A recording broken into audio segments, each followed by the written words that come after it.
Hi everybody. This is the January 2025 Regents. We have been working through several videos. Okay, we've already done a video on numbers 1 through 7. We've done a video on numbers 8 through 11. We just finished a video on numbers 12 through 15. And now we're ready to tackle the next couple problems. So let's jump right in and let's get these problems worked out. And here we go.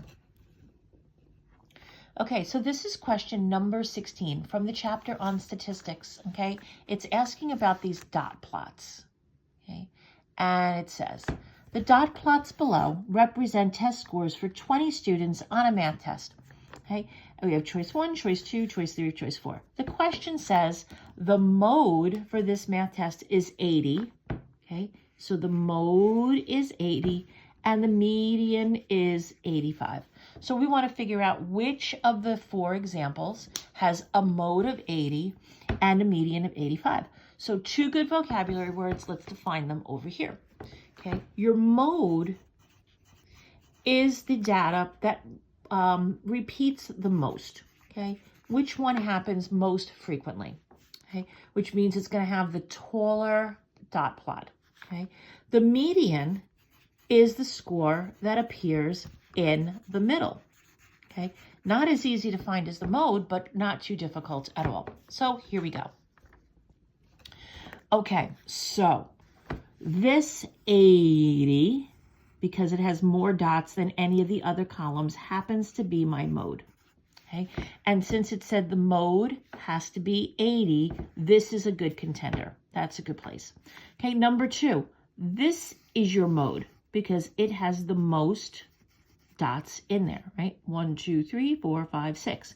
Okay, this is at 85, not at 80 like the problem asked for. So I'm going to cross off choice 2. Okay, this is the mode, the one that appears the most frequently. And that also is 80, so that's a good possibility. Okay, and on this next one, the mode is right here. And that is also at 85. So it's not 2 or 4. So at this point, I'm going to go to my choices and I'm going to cross off choice 2 and I'm going to cross off choice 4. So it's either 1 or 3. So if you had to guess, because you don't know median, you have a 50-50 chance now. But we're going to do the rest of the problem. So the problem is telling us that we have 20 students. Okay. Now, in order to find the median, means that we have to find the middle. So 20 divided by 2 is equal to 10, which means I have 10 students on the left, I have the median in the middle, and I have 10 students on the right. Okay, so I'm going to go to the 2 choices that I have left, 1 and 3, and I'm going to count to 10. 1, 2, 3, 4, 5, 6, 7, 8, 9, 10. Okay, this means okay, that my median is at 85, which is what it wants to be, 85. Okay, so again, 1, 2, 3, 4, 5, 6, 7, 8, 9, 10. Okay, my median is between, this is my 10th score. And if I count from the other side, 1, 2, 3, 4, 5, 6, 7, 8, 9, 10, my median is right there at 85. Right? If I come to this one, 1, 2, 3, 4, 5, 6, 7, 8, 9, 10. That's my median at 80. So in this one, my mode is 80 and my median is 80, but that's not what the question's asking for. So my answer is now clearly choice number 1. Choice number 1. Okay, next question. A function is graphed on the set of axes below. The domain of the function, oh, here's another vocabulary word that you've got to know for this exam. Your domain are your x values, okay? Your input. Or in terms of a graph, it goes from the left to the right. Okay, so let's take a look. If this graph is going from the left, okay, it's going to be here at -1, -2. And when it's over to the right, it's going on and on and on and on and on into infinity. So if I look at my choices, I am going to safely eliminate these 2. Okay, because that is telling me that x is greater than or equal to -4, not -2. That wants to be a range question, right? 1, 2, 3, 4 down here. That would mean that from bottom to top, these answers go with your range, not with your domain. Okay, so which is it? X is greater than -2. Well, since it's going to the right, that could be. Or X is greater than or equal to -2. Right? And since we have this open circle, the answer is going to be choice 1. Okay, let's review that concept for a little bit. Okay, when I have a less than or a greater than or a less than, excuse me, I'm going to be using an open circle, or if I'm graphing, it would be a dotted line. Once I add the equal to signs, okay, that circle becomes filled in, okay, because the equal to or solid line means that it is included where this one is not included. So open circle right there, not included, greater than, choice 1. Okay, next question, number 18.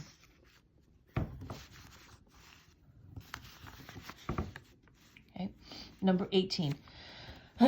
Which ordered pair is a solution? Okay, if it's a solution, that means it is on the graph.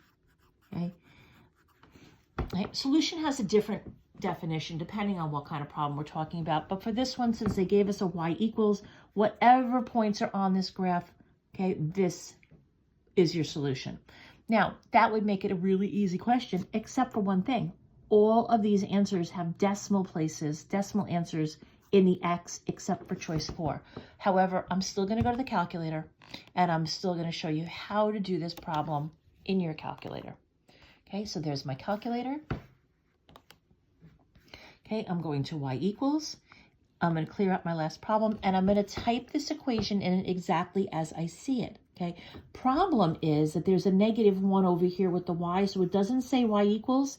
So I'm going to bring it over here, and that -1, I'm going to add to both sides, becomes +1. Okay, so I'm typing this into my calculator. 2 parentheses x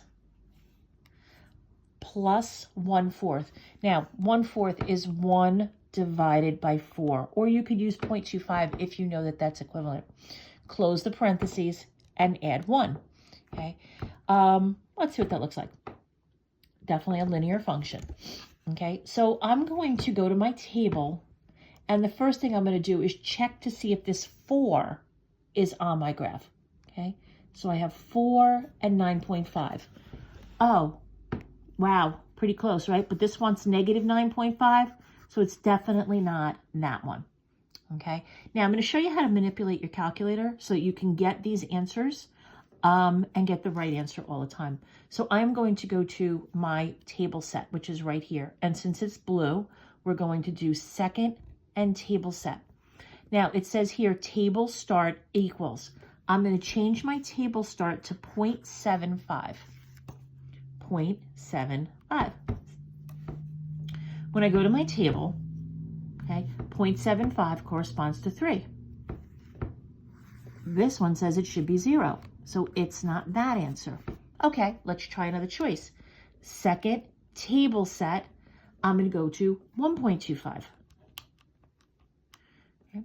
Second graph, 1.25 goes with 4, 1.25 goes with 4, yay, we're happy campers, it is choice 2. Okay, and you can also check choice 3, okay, second table set at 2.5, second graph, okay, again, that gives me positive 6.5, this says it should be negative 6.5, definitely incorrect. Now, before you move along, okay, second table set, change that number back to 0 or 1 or something that's going to not make your calculator turn every answer now into a decimal. Oh, it still happened here. Hold on. Second table set, 0. Change of table is 1. What's going on? Second graph. Oh, they're still growing up by ones here. Okay, they're just going to have to be decimals. Alrighty, number 19. Elena's fastest time for the 50-meter dash is 7 seconds. She wants to know how fast this is in inches per minute. Which expression can Elena use for a correct conversion? Inches per minute. We want our final answer to be inches per minute. Now, this question looks intimidating, but really it's not, because what I'm going to do is look for places to cancel my units. So for example, if I have seconds here and seconds here, they can't cancel because I can only cancel numerator to denominator, okay, not numerator to numerator. So that makes this not a good answer right off the bat. Okay, next one, seconds and seconds. Those can cancel numerator to denominator. Okay, that's good. Minutes, no minutes, okay. Meters, up, here we go, meters and meters, they can't cancel, so 2 is not a good answer. Okay, number 3, meters, meters. Oh, meters are both on top, so that's not a good choice. We're going to cross that one off. Okay, it must be choice 4, right? Meters, meters. Okay, meters cancels meters, top to bottom, numerator to denominator. Seconds cancel seconds, numerator to denominator, and I'm left with inches on the top and minutes on the bottom. Okay, notice I did not concern myself at all with the numbers. Okay, all I concerned myself with was the units and whether or not I could cancel them. Inches on the top, minutes on the bottom. Check this out. Inches per minute, inches on the top, minutes on the bottom. Number 4. Okay, last question for this video. The table below shows the highest temperatures recorded in August for several years in one town. Okay, the question asks for the interquartile range. Okay, good vocabulary word from the statistics unit. Interquartile range. Now, the interquartile range simply means that we're going to take quartile 3 and we are going to subtract quartile 1. Okay, now if you don't remember that, this is really kind of cool. Right? You go to your reference table, which you should pretty much be aware of. Okay, and it's in the back of your test booklet in every Regents exam. Okay, looks like this. You should be familiar with most of it. And right here, okay, IQR, interquartile range, is quarter 3 minus quarter 1. Okay, so let's go back to our problem. And what does that mean? Okay, it means I want to find the third quarter and subtract from that number the first quarter. Now, there are 2 ways to get the quartiles. We can put all these numbers in order, find the middle of the middle, or the middle of the top half and the middle of the bottom half, or we can do this. Okay, I'm going to do this. I'm going to put these numbers into my calculator. Make sure you can see everything. Okay, I'm not concerned about the years. I'm concerned about the temperatures. All right, so I'm going to go to stat. Okay, stat, edit. Okay, brings me to L1. I'm going to type all these numbers into L1. Okay, 86, enter, use my pencil, 78, enter, 84, enter. Oh, look what happened. Okay, I didn't hit enter the correct way, so I'm going to go up. I'm going to clear that. Okay, and I'm going to do it the right way. 86, enter, 78, enter. Okay, 84, enter. 95, enter. 81, enter. 77, enter. 88, enter. 93, enter. I'm just going to double check, right? It says here, when I highlight the last number, I have 8. 1, 2, 3, 4, 5, 6, 7, 8. And I'm going to make sure that they work, right? They match up. 93, 88, 77, 81, 95, 84, 78, and 86. Okay? All right, so I have all my numbers in L1. Now, this is a statistics problem, not a linear regression. So we're going to go to stat, calc, and I'm going to keep it on 1 because it's one variable statistics, okay? And I'm going to enter, enter, enter, enter, ugly screen, okay? Yeah, that is not a very pretty screen, but it gives us so much information. So I'm going to scroll down and I'm going to find quarter 1. Quarter 1 is 79.5. Okay, I just wrote that there. Okay, I'm going to keep scrolling down to quarter 3, 90.5. Okay, and now the problem becomes a simple subtraction question. Okay, I am going to subtract 90.5 minus 79.5, make sure I put my numbers in correctly, and enter, and I get 11. My interquartile range is 11. So it is the range, top minus bottom, of the interquartiles, the quarter 1 and the quarter 3. And we're done with this video. Thanks for joining me. Have a great day.